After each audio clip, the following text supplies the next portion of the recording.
유동근 목사가 추천하는 릴리 슈의 책 나의 잊을 수 없는 기억들에 대한 아마존 댓글들. 로버츠가 이 책의 편집자. 아래 내용은 미국 아마존 책 소개 사이트에 소개된 릴리 슈의 나의 잊을 수 없는 기억들 영문 책자에 대한 스티븐 라바스코라는 분의 후기입니다. 글 제목: 릴리 슈가 1956년에 공산당 불신자들 앞에서 워치만 리를 고발함. 2019년 8월 3일 미국에서 쓴 아마존 북 후기 글. 글쓴이 스티븐 라바스코. 나는 이 책을 한 페이지 한 페이지, 한 줄 한 줄, 표지부터 표지까지 읽었습니다. 중국과 미국 전역에서 리서치, 직접 인터뷰, 데이터 검증, 중국어에서 영어로 번역, 중국어 본체와 간체 본문 설정, 편집, 교정, 인수획, 국내외 판매를 위한 마케팅, 그리고 단기간에 단 한 권의 책이라도 국내외에서 판매하는 것은 혼자서 해내기 어려운 작업입니다. 로버츠는 자신들의 엉성한 출판에 대해 다른 곳에서 이렇게 말했습니다. 편집 문제는 잘 지적한 부분입니다. 저도 동의합니다. 이 책에는 편집자가 너무 많았어요. 그렇다면 어떻게 로버츠가 자신의 책에 별점 5점을 줄 수 있었을까요? 로버츠는 이 조잡한 작품의 편집자임에 틀림없습니다. 날짜와 페이지 수와 저자인 릴리 슈의 나이를 포함해서 릴리 슈가 출판했던 책들의 아래 타임라인을 살펴보세요. 중국어 본체 2011년 2월 18일 378쪽, 저자 나이 80세. 중국어 간체 2011년 2월 21일 394쪽, 저자 나이 80세. 영어 번역 2013년 3월 29일 378쪽, 저자 나이 82세. 중국어 2018년 5월 7일 720쪽, 저자 나이 87세. 이 책은 342쪽 분량의 새로운 자료가 추가되어 초판의 2배 분량이며 90세가 가까운 분의 놀라운 업적입니다. 저자이자 편집자인 릴리 슈와 다나 로버츠는 자신들이 기독교인이라고 주장합니다. 그러나 그들은 불신자처럼 글을 씁니다. 적어도 기독교인으로서 그들은 최소한 독자들에게 구매한 가격을 환불해야 한다는 강박감을 느껴야 합니다. 그러나 그들은 그렇게 하지 않을 것입니다. 이 책은 매우 부실하게 쓰여지고 편집된 책으로 그들의 터무니없는 주장에 대한 사실도 증거도 제시하지 않습니다. 이 책이 자비로 출판된 데에는 이유가 있습니다. 확실한 증거가 뒷받침되지 않기 때문에 릴리 슈와 로버츠의 이런 비난들을 평판이 있는 출판사라면 어떤 것도 출판하려고 하지 않을 것입니다. 상하이 모임에 참석했던 성도들은 대부분 이미 고인이 되었습니다. 워치만 리에 관한 중국 정부의 기록은 공개되지 않았습니다. 범죄 기소장만 9건, 약 2300쪽입니다. 어쨌든 신뢰할 수 없는 기록들입니다. 이 자서전은 워치만 리와 지방교회에 대해 수십 년 동안 깊은 분노와 증오를 품고 있던 두 사람이 공동으로 노력한 결과물일 뿐입니다. 이런 상태에서 객관적인 분석은 아예 불가능합니다. 워치만 리가 중국에서 20년 동안 수감된 것에 대한 두 사람의 아래와 같은 냉담한 언급들을 생각해보세요. 거의 100년이 넘는 세월을 그렇게 쉽게 그리고 오랫동안 증오할 수 있다는 것이 놀랍습니다. 공산당 앞에서 그는 겁쟁이였다. 워치만 리에 대한 진실이 드러나고 감옥에 갇히게 된 상황은 그에게 좋은 일이었다. 워치만 리는 고통스러운 결과를 받아 마땅했지만 그의 마음은 해방받았다. 그는 자신이 한때 나쁜 사람이었음을 솔직히 인정할 수 있었다. 워치만 리가 감옥에서 기적적으로 풀려나지 않은 것은 아마도 하나님의 긍휼 때문일 것이다. 그가 자랑할 수 있도록 문이 열리지 않았기 때문일 것이다. 제 말은 누가 이런 말을 할 자격이 있느냐는 겁니다. 그러면서도 로버츠가 성경은 우리가 그리스도를 본받으라고 요구한다라고 단정하고 있는 것이 좀 그렇습니다. 저는 로버츠가 다른 기독교인을 고소하는 것은 그리스도인답지 않다고 생각하면서도 1956년에 티안찬 극장에서 불신자, 이 경우에는 공산당 정부 앞에서 했던 릴리 슈의 거짓 증언을 전심으로 지지하고 있는 것은 모순이라고 생각합니다. 릴리 슈와 로버츠는 어찌하든 워치만리가 체포되어 적법한 절차를 밟았고 공정한 재판을 받았으며 동료 배심원들에 의해 유죄 판결을 받았고 물론 배심원단은 없었습니다. 이해관계가 없는 공정한 판사에 의해 20년 징역형을 선고받았다는 식의 허구를 홍보하여 중국 공산당을 대변하는 말을 쉽게 합니다. 그들은 기본적으로 워치만리가 소위 범죄와 부도덕에 대해 마땅히 받아야 할 대가를 받았다고 말하고 있습니다. 사건 종결입니다. 그렇다면 그의 아내 체리티도 같은 이유로 마땅히 받았어야 할 대가를 받은 걸까요? 릴리 슈의 거짓 증언의 희생자들. 로버츠는 저자인 릴리 슈가 자신이 24년이 넘게 신앙을 버렸다고 계속 인정해온 것처럼 워치만리도 그렇게 했더라면 사실 1962년 초에 워치만리에게도 감옥문이 열릴 기회가 있었다는 사실을 무시하고 있습니다. 워치만리에게는 몇 번이고 선택의 기회가 주어졌습니다. 하지만 워치만리는 가까운 동역자였던 장위즈가 처형당하고 수많은 동료들, 예를 들면 유청화, 루스리, 피스왕, 형제자매들이 고문을 포함한 극도로 잔인한 감옥 환경으로 인해 죽는 상황에서도 마지막 날까지 굳건한 신앙을 유지했습니다. 수천만 명이 굶어 죽었던 대기근 당시 교도소 음식은 어땠을까요? 물을 섞은 쌀 아래 풀이나 잡초를 조금 섞어 먹는 정도였을 겁니다. 루스리와 피스왕은 릴리 슈의 거짓 주장과는 달리 끝까지 충성을 다했습니다. 두 사람 모두 1969년 같은 해에 수용소에서 사망했습니다. 워치만리의 아내인 체리티 장과 워치만리의 둘째 누님인 리 귀자는 신앙 때문에 수년간 고문과 학대를 당한 끝에 1971년 11월 7일과 1971년 12월 14일에 각각 사망했습니다. 그들은 거의 20년 동안 매달 감옥에 있는 워치만리를 면회하여 평생 그를 후원했습니다. 리 귀자는 자신과 워치만리 곁을 오랫동안 지켰던 체리티를 잃은 것에 큰 충격을 받았습니다. 워치만리의 체포와 재판을 둘러싼 사건과 그로 인해 상하이 모임이 겪은 어려움에 대해 중국어로 쓰인 자료가 많이 있습니다. 1956년에 릴리 슈가 워치만리와 상하이 지방교회 회원들을 공개적으로 고발하고 비난한 내용은 중국어로 잘 기록되어 있습니다. 그녀는 중국 전역에서 유명 인사가 되어 주목을 받았습니다. 그것은 하나의 큰 쇼였고 그녀는 스타가 되었습니다. 저는 조사 과정에서 릴리 슈가 그 당시 6개월에 걸쳐 워치만리를 비난하도록 압력을 받고 작업을 당한 2명의 젊은이 중 1명이라는 사실을 발견했습니다.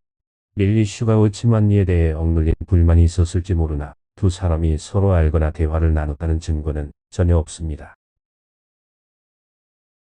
그런데도 릴리 슈는 거짓 비난을 가했습니다. 상하이 교회의 모든 교인을 위험에 빠뜨릴 권리가 그녀에게 없었음에도 말입니다. 1956년 중국 공산당 앞에서 한 그녀의 거짓 증언은 간접적이긴 하지만 교인들의 체포, 투옥, 공개적인 구육, 고문, 죽음으로 이어졌습니다. 이것은 슈나 로버츠가 언급하지 않은 사실입니다. 순교한 형제자매의 일부 목록에는 상하이 모임의 장로였던 장위즈, 르다슝, 루스리, 피스완이 포함됩니다. 장위즈의 공개 처형에 대해서는 책에서 자세히 언급하지 않은 것으로 기억합니다. 그러나 슈는 순교한 장위즈를 워치만리의 범죄에 연루되었다는 이유로 가혹하게 비판합니다. 그녀의 증오심은 책 전체를 더럽히고 있습니다. 릴리 슈와 다난 로버츠의 말과 행동은 부끄러운 일이지만 그들은 부끄러움을 느끼지 않습니다. 그들은 무감각합니다. 한 목격자는 장위즈가 사형장으로 가는 길에 총살당할 같은 죄수들 사이에서 찬송가를 부르며 갔고 그 얼굴에 평화로운 표정이었다고 말했습니다.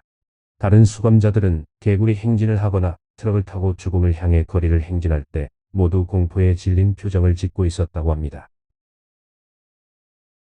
목격자들의 증언과 장위즈의 아내와 딸의 증언에 따르면 장위즈가 트럭에서 내려질 때 찬송가를 부르며 웃고 있었는데 한공아는 뭐 곧 죽을 텐데 웃고 있어 라고 하면서 그의 다리를 잔인하게 발로 찼다고 합니다. 장은 절뚝거리며 사형장으로 향했고 총에 맞아 죽었습니다. 이것이 바로 릴리 슈가 책 전체와 신문 해방일보에 실린 인터뷰에서 자랑스럽게 선전하는 해방일까요? 워츠만 리의 신실한 아내인 체리티 장은 투옥과 고문을 겪었습니다. 나중에 건강 악화로 석방된 후 그녀는 끝없는 공개 비난과 투옥, 굴욕, 구타, 괴롭힘, 고문으로 인해 머리카락이 완전히 하얗게 변해 동네에서 바이투파로 불렸습니다. 그녀는 매일 아침 저녁으로 2번씩 굴목을 쓸어야 했습니다. 한 번은 눈이 보라색 만두를 닮을 정도로 잔인하게 구타를 당했습니다. 또 한 번은 신발을 높이 든 손에 한문으로 된 경멸적인 문구가 적힌 원뿔 모양의 모자를 쓰고 몇 시간 동안 가만히 서 있어야 했습니다. 체리티는 반혁명가의 아내라는 오명에서 벗어나기 위해 워츠만 리와 이혼하라고 여러 번 권유받았습니다. 그렇게 했다면 훨씬 더 쉬웠을 것입니다. 그러나 그녀는 평생 그렇게 하기를 거부했습니다. 그녀는 그리스도에 대한 믿음을 결코 포기하지 않았습니다. 그녀는 워츠만 리에 대한 신뢰를 버리거나 포기하지 않았습니다. 결국 체리티는 뇌졸중으로 집에서 쓰러질 때 갈비뼈가 부러졌고 의사도 간호사도 치료해주지 않는 상하이의 수원 기념병원 복도에서 사흘 만에 세상을 떠났습니다. 결국 그녀는 반혁명가였고 아무도 감히 그녀를 치료할 엄두를 내지 못했기 때문입니다. 지구상에서 워츠만 리를 포기할 이유가 있는 사람이 있다면, 특히 슈의 책에 담긴 거짓 주장이 사실이라면 그것은 바로 체리티였을 것입니다. 체리티는 그 모든 고통과 아픔, 고난을 피할 수 있었음에도 하나님과 워츠만 리에 대한 신실함을 유지했습니다. 체리티가 홍위병의 손에 입은 육체적 상처는 그녀의 믿음과 헌신을 증명하는 영원한 증거가 되었습니다.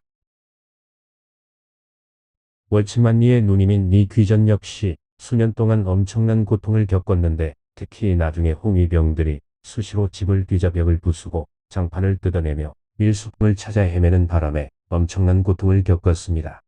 반혁명분자로 낙인 찍힌 사람의 아내와 누나로서 그들은 공공의 적 제1호로 취급되었습니다. 공산정부는 인민들이 그들을 마음대로 때리고 침을 뱉고 발로 차고 뺨을 때리도록 권장했습니다. 그래서 리 귀전이 집 밖 의자에 앉아있으면 동네의 어머니들이 자신의 아이들에게 가서 리 귀전의 뺨을 때리고 반혁명분자로 비난한 다음 계속 가라고 말할 수 있었습니다. 물론 동네 방범대원은 이를 당과 혁명에 대한 어머니들의 충성심으로 보았고 또 그렇게 보고했습니다. 이 기간 동안 자녀들은 일상적으로 부모를 비난하고 1966년 8월 이후에는 당, 특히 홍위병에 가입하는 것을 선호하면서 부모와의 연을 끊었습니다. 기록된 한 사례에서 장홍빈이라는 이름의 16세 아들은 어머니가 마오쩌둥을 어떻게 반대했는지 이야기했습니다. 그녀는 심지어 집에 걸려있던 마오 초상화를 떼어내고 불을 붙이기까지 했습니다. 아들과 아버지는 경찰에 가서 어머니를 신고했습니다. 그녀는 비난을 받고 공개 처형당했습니다. 장은 어머니, 아버지, 나는 모두 문화대혁명에 삼켜졌다라고 말했습니다. 마오쩌둥 치하와 문화대혁명 기간 동안 반혁명분자라는 낙인은 너무나 만연하고 혐오스러웠기 때문에 리 귀전 같은 반혁명분자는 사망 후에도 제대로 된 장례식이나 추모식이 치러지지 않았습니다. 실제로 장의사는 고인의 화장조차 허용하지 않았습니다. 워츠만 리는 화장되기는 했지만 가족이 시신을 보기 전에 가능한 서둘러 화장이 맞춰졌습니다. 그것은 진짜 화장터가 아니라 벽돌을 생산하고 시신을 화장하는 두 가지 목적을 가진 노동수용소 가마였습니다. 반혁명자로 분류된 사람들은 일종의 전염병자처럼 취급되었습니다. 리 귀전에 화장된 유해는 처음에 중국에 묻혔다가 나중에 린 가족에 의해 발굴되었습니다. 1976년 9월 마오쩌둥이 사망하고 문화대혁명이 끝난 후 친척들은 그녀의 유해를 캘리포니아 글렌데일에 있는 평화롭고 품위 있는 포레스트 잔디 묘지로 이장했습니다. 제니퍼 린이 쓴 상하이의 믿음은 워츠만 리의 누님과 가족에 대해 세심하게 연구하고 잘 쓰여진 책이므로 적극 추천합니다. 리는 이 책을 완성하는데 30년이 걸렸고 놀라운 책입니다. 나중에 중국 공산정부는 체리티 장과 리 귀전에 대한 소송과 기소를 그들의 사후에 자료했습니다. 그렇다면 애초에 이 주장을 뒷받침하는 원본 증거는 어디에 있었을까요? 물론 존재하지 않았습니다. 전혀요. 엇갈린 두 의대생들의 운명. 릴리 슈는 모든 면에서 반혁명적인 인물로 낙인 찍히기 쉬웠습니다.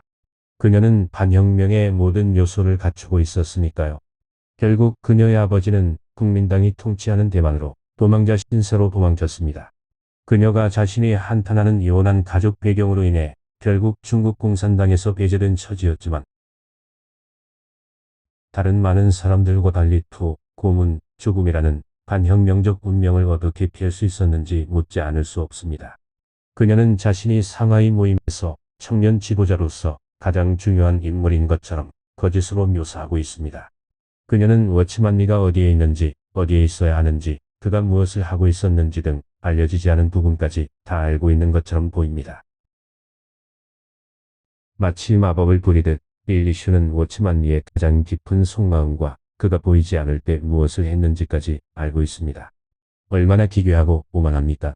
그녀가 상하이에 있었는지는 모르지만 사건의 목격자가 되려면 현장에 있어야 하며 그렇지 않으면 모두 소문일 뿐입니다. 그녀는 워치만 리의 부적절한 행동에 대한 목격자가 아닙니다. 아무것도요. 논리적으로 말이 안 됩니다. 어떻게 그녀가 의대를 졸업하고 1949년부터 문화대혁명까지의 지옥 같은 삶에서 벗어나 자유로운 삶을 누릴 수 있었을까요? 공산당 정부가 릴리 슈에 대해 제기한 혐의는 단 한 건도 없습니다. 정말 왜 안 했을까요? 제가 알아냈어요. 중국어 원본 문서를 조사한 결과 저는 쉬페일이라는 상하이 지방교회에 또 다른 교인이 기회가 주어졌을 때 워치만 리를 고발하기를 거부했다는 사실을 발견했습니다. 예상할 수 있듯이 그는 릴리 슈와는 완전히 다른 결과를 맞았습니다. 릴리 슈와 쉬페이리는 모두 의대생이었고 둘 다 상하이 모임에 참석했습니다. 쉬페이리는 1954년에 의과대학에 입학했지만 1956년 이를 비난하고 신앙을 버리라는 말을 들었을 때 이를 거부했습니다. 릴리 슈와 달리 그는 1956년 체포되어 반혁명분자로 분류되어 1958년 3년의 노역형을 선고받고 18년 동안 더 복역했습니다. 한 명은 비난을 받았고 한 명은 비난을 받지 않았습니다. 보시다시피 릴리 슈는 반혁명 가문 출신이라는 오명에도 불구하고 의대를 졸업할 수 있었지만 쉬페이리는 21년간의 고된 노동에 시달렸고 당연히 의사가 될 수 있다는 희망도 완전히 상실했습니다. 반면에 릴리 슈는 문화대혁명을 거의 무사히 통과할 수 있었고 결국 1981년 중국을 떠나 미국으로 건너가 30년 동안 자신을 버린 아버지를 만나고 자유와 민주주의 아래서 삶을 즐기며 의사 생활을 이어갔습니다. 그녀는 제국주의 국가로서의 미국을 증오했고 특히 미국이 한국에서 패배하도록 공개적으로 촉구한 사람이었습니다. 글쎄요. 그녀의 주장은 이랬습니다. 마오쩌둥 주석을 찬양하는 노래를 들었을 때 나는 지도자에 대한 인민들의 열렬한 애정을 깊이 느꼈고 내가 새로운 중국에 사는 것이 얼마나 행복한 일인지를 느꼈습니다. 중국어 자료에는 워치만 리의 인격과 진리에 대한 통찰력을 알려주는 상하이의 형제 자매들의 목격자 간증이 많이 있습니다. 분명히 로버츠는 그들과 대화하지 않았거나 매우 선택적으로 했을 것입니다. 왜냐하면 워치만 리 가족을 포함하여 수백 페이지에 달하는 심지어 책으로 출판된 목격자 증언들이 릴리 슈의 거짓된 비난을 반박하고 있기 때문입니다. 워치만 리와 상하이 교회 성도들은 엄청난 고통을 겪었습니다. 릴리 슈는 자신이 본 부적절한 사진의 증거를 제시했습니다. 그러나 워치만 리에 대한 거짓 전시회를 목격한 상하이 모임의 형제들은 다른 기독교 지도자들을 비난하는 공개 전시회에서도 똑같은 사진이 사용되었다고 증언합니다. 약 3,000명의 상하이 총회 회원들은 자의가 아니라 명령에 따라 전시회에 참석했습니다. 사실 사진에 묘사된 여성들은 목발레를 촬영했기 때문에 머리가 안 보였고 릴리 슈나 다른 누구도 신원을 확인할 수 없었습니다. 말도 안 되는 이야기입니다. 제니퍼 리는 상하이의 믿음에서 이렇게 지적합니다. 워치만 리는 정부의 통제를 벗어난 존재가 되었다. 공산당 당국은 그를 사람들의 종교적 생각뿐 아니라 정치적 신념까지 조종할 수 있는 사람으로 여겼다. 그는 견제해야 할 위협이었다. 당시 유일한 중국 공산당원이었던 미국인 시드니 리튼버그는 마오쩌둥을 위대한 영웅과 위대한 범죄자가 하나로 합쳐진 인물이라고 지적합니다. 그는 수십 년 동안 중국을 후퇴시킨 완전히 통제불능의 천재였습니다. 원숭이에게 교훈을 주기 위해 닭을 죽인다. 라고 잘 알려진 그의 전술은 사람들을 줄 세우기 위해 일상적으로 실행되었습니다. 워치먼리를 비롯한 다른 사람들에 대한 소위 증거의 목표는 항상 타겟, 여기서는 워치먼리를 비난하고 그를 악취나는 사람으로 만드는 것이었습니다. 리튼버그는 나는 무고하고 선량한 사람들을 희생시키는 데 가담했다. 그것은 제도화된 괴롭힘과 희생양 만들기였다라고 말했습니다. 그렇다면 홍위병에게 일상적으로 집에서 끌려가 개구리 행진을 당하고 공공장소에서 머리카락이 잘리고 모욕을 당하고 비난을 받고 매춘부 복장을 하고 서양식 패션을 좋아한다는 이유로 공격당하거나 살해당한 많은 여고 교사들에 대한 소위 증거를 보고 실제로 그들이 매춘부였다고 믿어도 될까요? 마오쩌둥은 중국을 폭력, 혼란, 역사적 실패로 몰아넣은 음모의 대가였습니다. 이 책에 포함된 정보를 사실로 받아들이는 독자는 1949년 이후의 중국 역사, 문화대혁명, 상하이 교회를 점령한 3자 애국 운동에 대해 전혀 이해하지 못한다는 것을 의미합니다. 릴리 슈가 그렇게 말했다고 해서 그녀의 주장이 사실이라고 생각하시나요? 중국 공산당의 증거를 믿으시나요? 속지 마세요. 애초에 워치먼리에 대한 범죄 또는 도덕적 혐의에 대한 실제 증거가 있었다면 신앙을 포기하기만 하면 자유롭게 나갈 수 있는 기회가 그에게 주어졌을까요? 당연히 아니겠죠. 릴리 슈의 거짓 증언으로 인해 간접적으로나마 괴롭힘을 당하고 투옥되고 목숨을 잃은 많은 기독교인들이 진정한 피해자입니다. 슈와 로버츠는 순진한 사람과 어리석은 사람 두 부류의 독자가 있다고 생각하는 것 같습니다. 아마도 릴리 슈의 다음 책은 상하이 집회 장소의 좌석 수에 해당하는 3,000쪽 분량으로 해서 그녀가 비난하고 위험에 빠뜨린 2,999명의 형제자매들 각 사람에 대한 사과문을 실어야 하며 당연히 워치먼리에게 사과하는 한쪽을 추가로 포함해야 할 것입니다. 하지만 제 생각에 그녀는 결코 사과하지 않을 것입니다. 절대로